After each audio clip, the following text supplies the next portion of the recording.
In Cape Town, if you have a lot of children, people sympathize with you.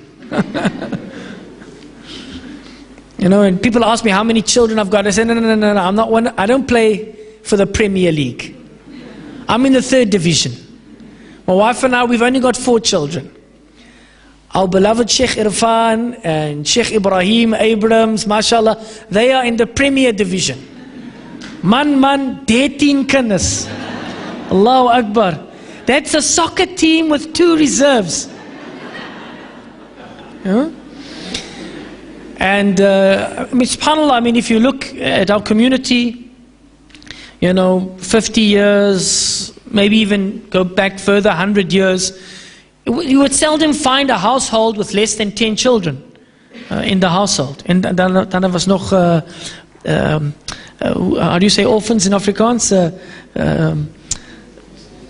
Wiskundes that would still be living in the house as well. So there were 15 children, that's without the parents, living in one home. But mashallah, Sis Khadija saying it, Bismillah.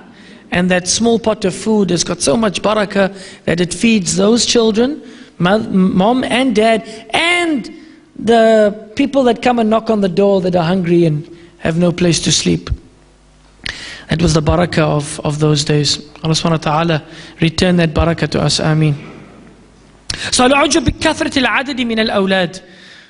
Like the person who had the 2 gardens mentioned in Surah Al-Saba. Afwan, in Surah Al-Kahf. When you said, Ana aktharu minka mala wa azzu nafara. Okay, here one could say azzu nafara in terms of the followers or the companions that he had, but it could also be understood in terms of how many children he had. In fact, in Surah Al-Saba, nahnu aktharu amwalan wa awlada. So it was a means of boasting. If you had lots of children, then you could brag.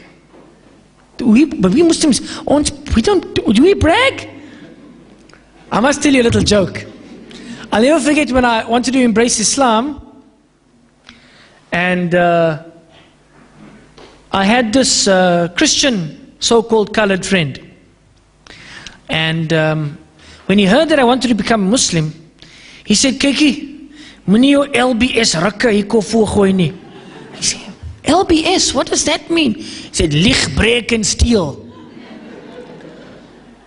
I said, what on earth are you talking about? Ja, julle slamse, lig, breek and steal. I don't think that is true. I don't think that is true. I think, you know, if we just reflect on this point just for a moment here, that's why it's so important that when we give the appearance of a Muslim, when we are outwardly showing that we are Muslim, that is when people are going to judge us in terms of what we do and in terms of what we say. So, I mean, my mother even said to me, I was telling her about this pious Muslim businessman, and she was saying, but aren't they all sharks? I mean, does this mean that most of the business people in our community are sharks? Or that most of the Muslims lie, brag and steal? No. But as soon as you can have one. You can just have one. And he is wearing his kufiya very proudly. He's going to Jumu'ah on a Friday. Everything is alhamdulillah, mashallah and inshallah. But as soon as he does something wrong, then Muslims lie, brag and steal. So you must remember, like the poet says, he says, أَتَعْصِ اللَّهَ وَأَنْتَ تُظْهِرُ حُبَّهُ إِنَّ هَذَا لَأَمْرٌ فِي الْقِيَاسِ شَنِيعُ. He says, do you disobey Allah when you are openly showing love for Him? In your appearance, in your words, in your habits, openly, outwardly. You look like the ambassador of, the perfect ambassador of Islam.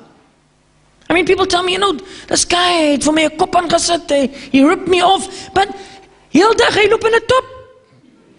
He walks whole day in a thobe, and he wears the biggest kufiya, and he's been to Makkah for Hajj, and he goes every year goes to Umrah. So immediately he's now the ambassador of Islam. So if he does anything wrong, then all the Muslims are going to be blamed for what he's done wrong. And the worst is that Islam is now going to be a bad religion because of his bad actions. So we need to understand how important it is that our outward appearance is in conjunction or correlates to that kalima of La ilaha illallah Muhammad Rasulullah that is in our hearts. Like the Prophet says, he says, أَتَعْصِ اللَّهَ وَأَنْتَ تُظْهِرُ حُبَّهُ إِنَّ هَذَا لَأَمْرٌ فِي الْقِيَاسِ الشَّنِيعُ. He says, do you disobey Allah whilst you are openly showing love for Him? Indeed, in analogy, that is something that is despicable. He said, لو كان حبك صادقا لأطعته إن المحب لمن يحب مطيع. If your love had been true, you would have obeyed Allah. Indeed, the one who loves is most obedient to the one whom they love. So, let us just be conscious of this fact, that we are ambassadors for Islam, and at the end of the day, the 9 businessmen, I wanted to say merchants, but that's not a very good word to you. The 9 businessmen that went to Indonesia from Hadramaut, 9 businessmen that went from Hadramaut to Indonesia, just 9 of them. They didn't have any swords or any guns, or they didn't go with an army. They went to trade. And just through their character, their akhlaq, their business practice, their good character, and their way of life, today Indonesia is the biggest Muslim country in the world, boasting a population of more than 200 million Muslims. That's the best way that we can call people to Islam is not by our outward appearance, it is through our character.